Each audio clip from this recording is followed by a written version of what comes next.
Hey, what's going on, everybody? Welcome back again. It's your boy Jay Larone. Please like, subscribe, and share.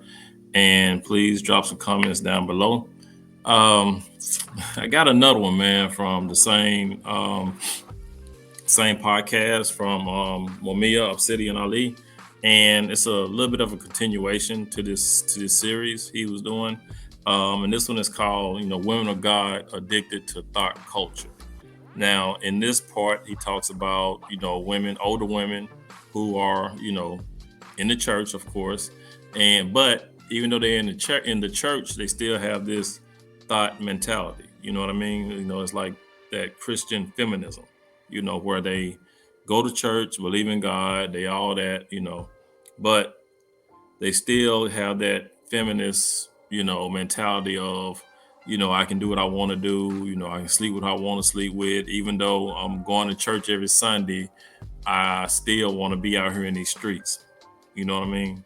So, yeah, guys, sit back and let's take a listen to this, and I'll be dropping a video after that just to show you my take on it, and I want to talk about some things that I've encountered, some stuff that I've witnessed while being here, in the great state of Texas, up here in Dallas, with these women and this church. They out here acting like thoughts too. So y'all hold tight.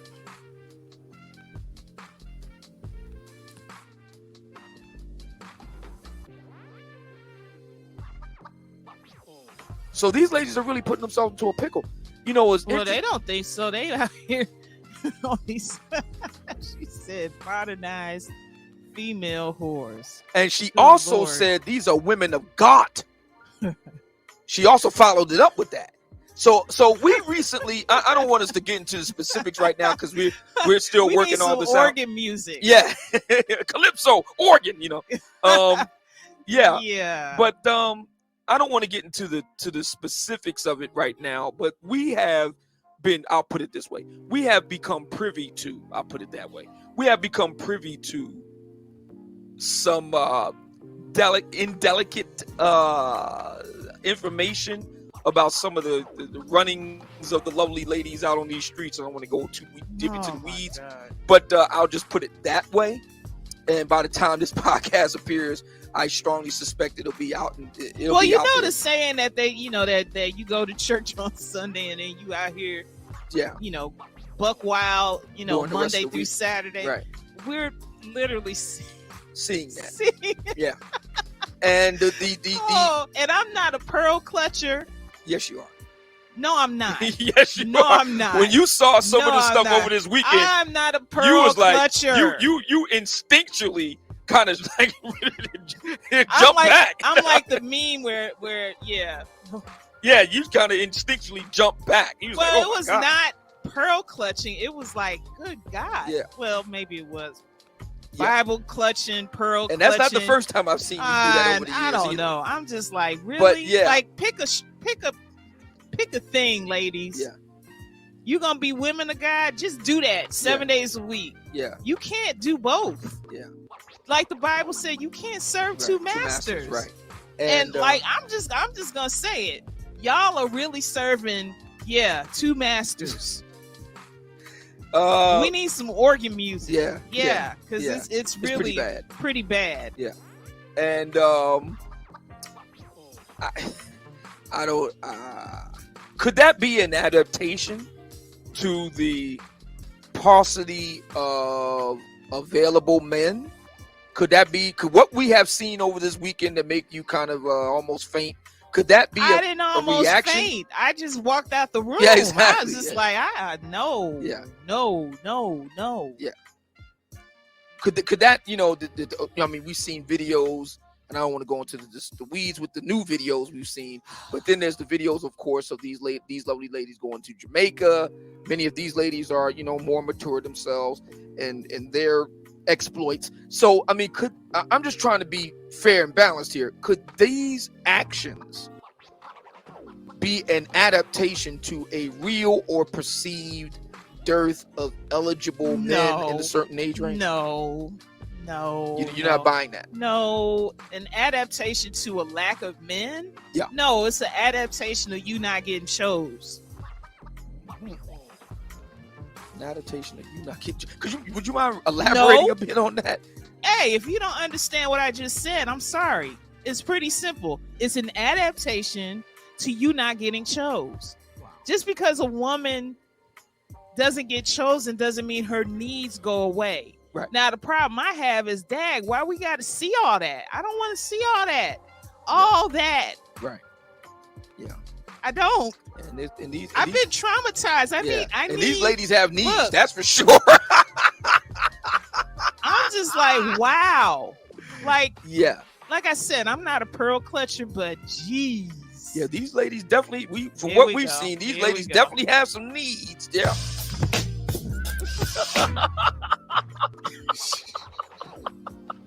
They got some needs, all right. So I'm just sitting there like, just when you thought you seen it all, man, you're just like, wow. Just and since we are talking about more mature ladies, we're not talking about college age, girls going wild. Everybody's seen the girls going wild and that sort of thing. We're not talking about that. No. Daytona Beach and that sort of thing. We're not talking about that. No. Black folks don't even go to stuff. They go to, they'll go to Freaknik and that sort of thing. But it's not even that. Like, no. Well, maybe it is. Like, it's a continuation of Freaknik. This is the Medea version of Freaknik? It's the Medea, yeah. The Hiller. Yeah. It's the mature version of it. I mean, we're talking about Gen X women, right? For the most part. Yeah. So they were doing Freaknik, right, 30 years ago, right, and hedonism, and hey, going down there the thrill ain't gone.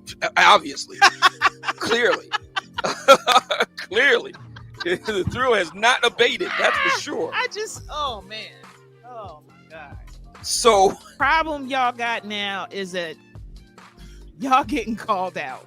Yeah, and I think this is just the beginning of many more call outs about this stuff.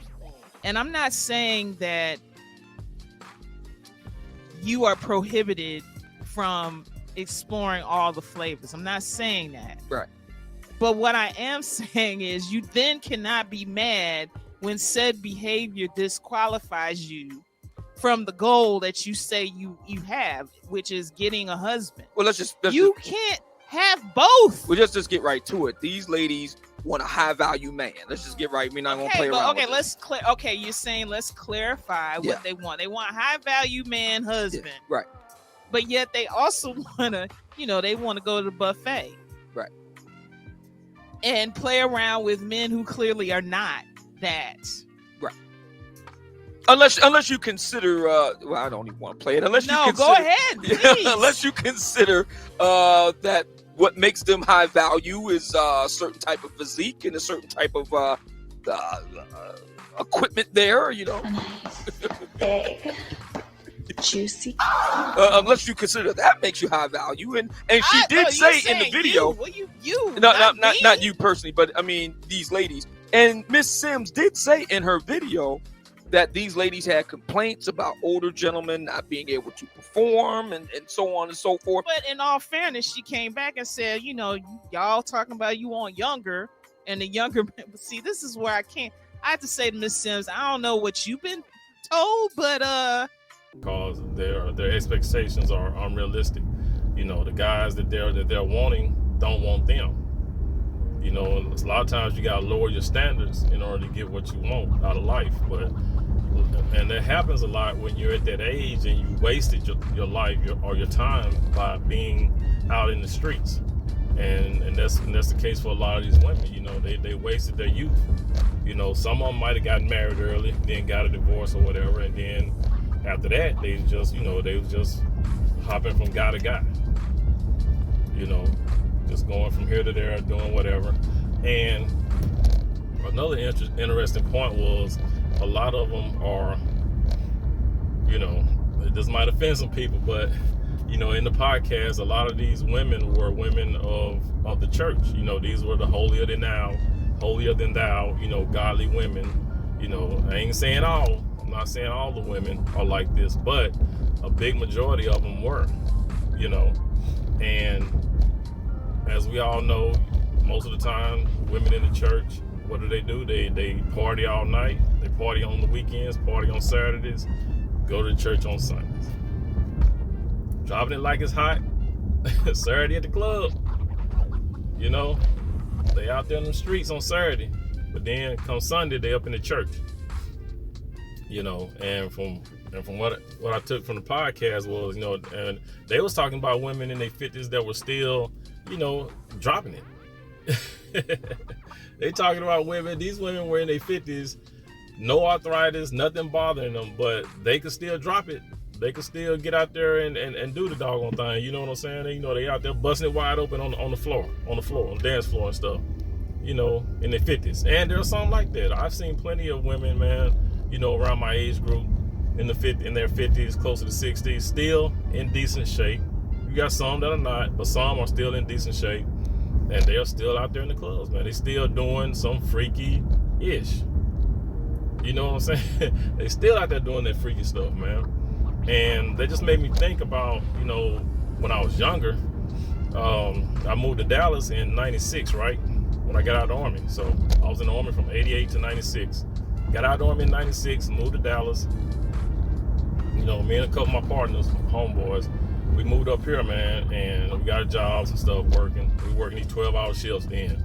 You know, we work, you know, I would go in 12 at, you know, go in at 7 at night, get off at 7 in the morning. Yeah, I was working those shifts. But, you know, it was good, man. It was good money. And shoot, when we had our weekends off, we had long weekends and we had short weekends. You know, the long weekends were, you know, we was off Friday, Saturday, and Sunday. You know, the long weekends we had to work out Friday, Saturday, and Sunday, so it alternated. So the long weekends, Friday, Saturdays, and Sundays, man, we was out in the streets. And I remember going to these clubs. What was popping back then? Park Avenue.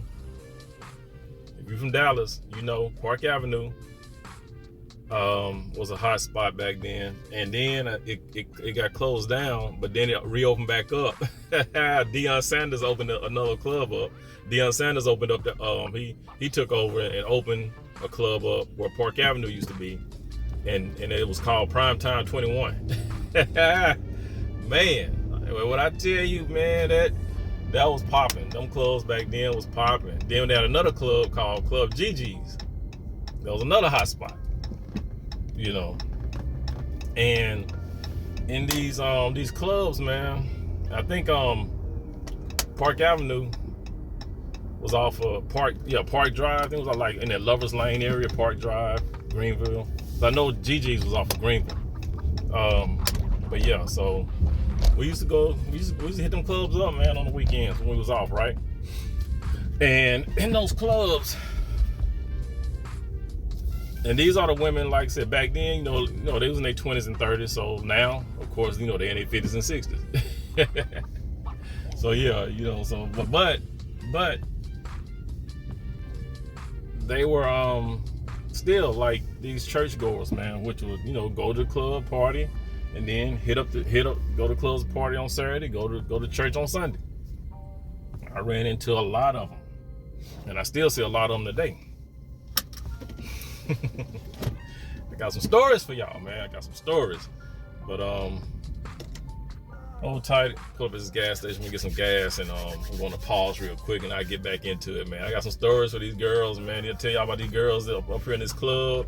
They used to dropping it, going to church, do this and this and this, da da da. But on the weekend, man, they was some straight freaks. But hold tight, y'all.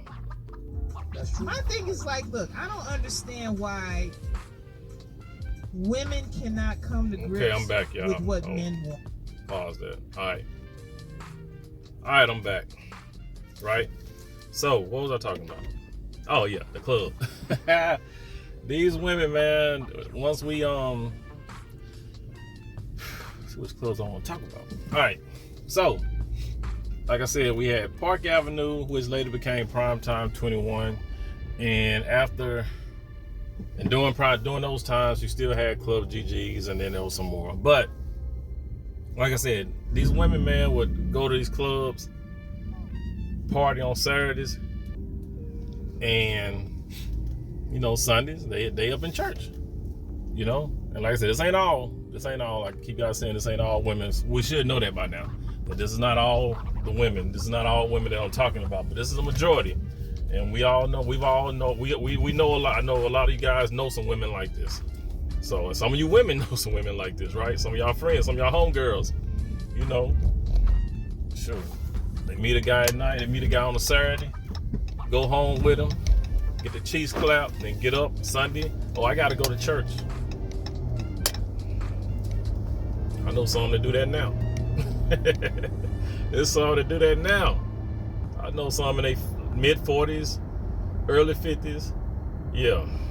They, like I said, they still, you can meet them, come over, smash, and then, they get up the next morning, they heading back to church. They head to church on Sunday. But back to the club scene day, the club days, right? So, we'll be out there, man. We're just, going from club to club, doing this and doing that. But yeah, man, I'm telling you, like I said, and to kind of go back and forth from then to now, and these are the same women that now that they're in their, 50s, these are the ones who are saying, you should take me as I am. We all have a past. I need this type of guy, this type of dude. I want, basically is what you're hearing. Or I deserve this, I deserve that. You deserve what you qualify for. And that's the problem. A lot of people, a lot of women, and sometimes men, and the thing is with men, we could be out there, done did some messed up stuff, done got incarcerated or whatever. And as we get older, we still know we are more willing to accept what we qualify for. We're not out here hollering, I want this, I want, or I deserve, knowing that we made mistakes in the past. You know what I mean? We're not, saying we don't run around here saying what we deserve. If we want something better, we make ourselves better as men. We improve, we do things, we get away from the bad elements that caused us to get in those type of situations. We work on ourselves. If we need to work out, we work out. We need to clean up our image, we clean up our image,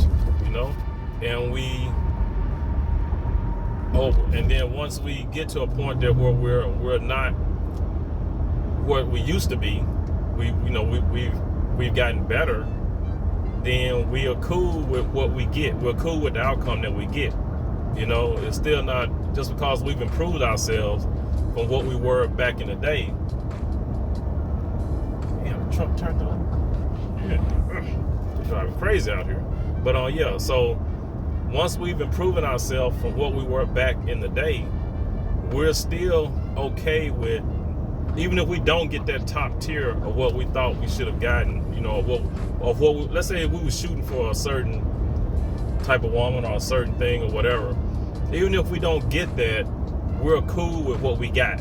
You know what I mean? We're not going to be upset that we didn't get to what we was trying to get to. You know what I mean? Or you know what I'm saying? But women, they'll sit up and strive for this, knowing that they don't qualify for it, and then get mad when they don't get it. And still, they never worked to get to what they wanted. You know what I mean? They wanted this, but they didn't really do anything to get it. And then they get mad when they don't get it, because all they keep saying is, I deserve this, I deserve that, I want this, I want that. Men, on the other hand, we know what we want, and we'll go after it, we'll work to get it, but if we don't get it, we won't sit up and cry about it. That's the difference. See what I mean? See what I'm getting at? So, but yeah, like I said, these women be up in the club, man, and like I said, they wasted their youth out here partying. And that's what, they got ran through, they did all. Man, let me tell you something. There was this reminds me, it's this one club called RL's Blues Palace. It's in Dallas. If you know, you know. If you know where I'm going with this, All right, just sit tight. RL's Blues Palace was a club, and I think it's still, RL's is still there. I think they moved it or they renovated or something. But anyway, RL's Blues Palace was a club where you could go in. There was a live band, played blues, be on it, was jamming. You know what I mean? You know, they played it. They was getting it. So it was a BYOB, bring your own bottle. You know, they had a little bar in the back. You know, you could get drinks there, beer and stuff like that. But your alcohol, you had to bring your own alcohol. They would serve you ice, cups of ice. You get sodas to mix your drinks with, you know. Sodas, pineapple juice, orange juice, whatever, you know, stuff like that to mix your drinks. But you would, when you went in, they had a live band on stage, and then after a certain time, the DJ will come on and he'll play whatever latest thing that was popping back then, right? But, you know, when it first opened up, the band is on stage, the band is playing. You got all these tables, big long tables, chairs full of women. That club, it was, shit, I would say at least 4 to 1, maybe 5 to 1, women over men. Because you would go in, I'm serious, you would go in and it would be a long chair, long tables, it would be these tables, sometimes 10, 15 women at a table, the big long table. Sometimes, you know, we women, they be having birthday parties, anniversary parties or whatever, you know, it was always something they celebrated up in there, right? Yeah, divorce parties, you know, shit, they had all that. But like I said, they was always celebrating something when you went up in there, right? So it's bring your own bottle. Man, when I say you walk off in there, you see all these tables full of women, single women. It might be 1 or 2 guys at a table, but they trying to spit game. You know what I'm saying? Most of them in there, you know, they either single or they man at home, man at work. You know, shit, they did bring their man. You know, they wasn't up in there long. You know, they go off in there, have a couple of drinks. You'll see a bunch of them back in the corner. You know, and then, you know, they, you know, but you knew the ones that were open. You know what I mean? The women that were open for business. You know what I'm saying? So you knew which tables to go to. So, but yeah, I mean, and it's bottles of shit, Crown, gin, that Seagram's gin, right? Crown, Seagram's gin. I mean, they drinking that, what, Parmesan. There might have been some Henny back then. I think there was some Henny on the table. I don't think Henny was that popular back then. But anyway, you know, some would have Henny, but Parmesan, Crown, Seagram's gin. That's what you saw, right? I think maybe some Bacardi rums. I think you saw some Bacardi rum out there too. But yeah, but I'm telling you, they would be up there, they be getting lit, like lit. I mean, you walking by, you know, you got some women, you know, you can tell when they was drunk. A lot of them, they would reach out, try to grab your hand while you're walking by and stuff, you know, shoot your shot. They'll try to holler at you and whatever, you know, you wind up on the floor with a couple of them dancing. And trust me, these women, when you got down on the floor dancing with them, they would be all up on you. I mean, it's straight bumping and grinding on the dance floor. You know what I mean? So, all right, y'all, I'm at the store, so I'm gonna run in here real quick, but I'm gonna come back and I'm gonna finish this up, all right?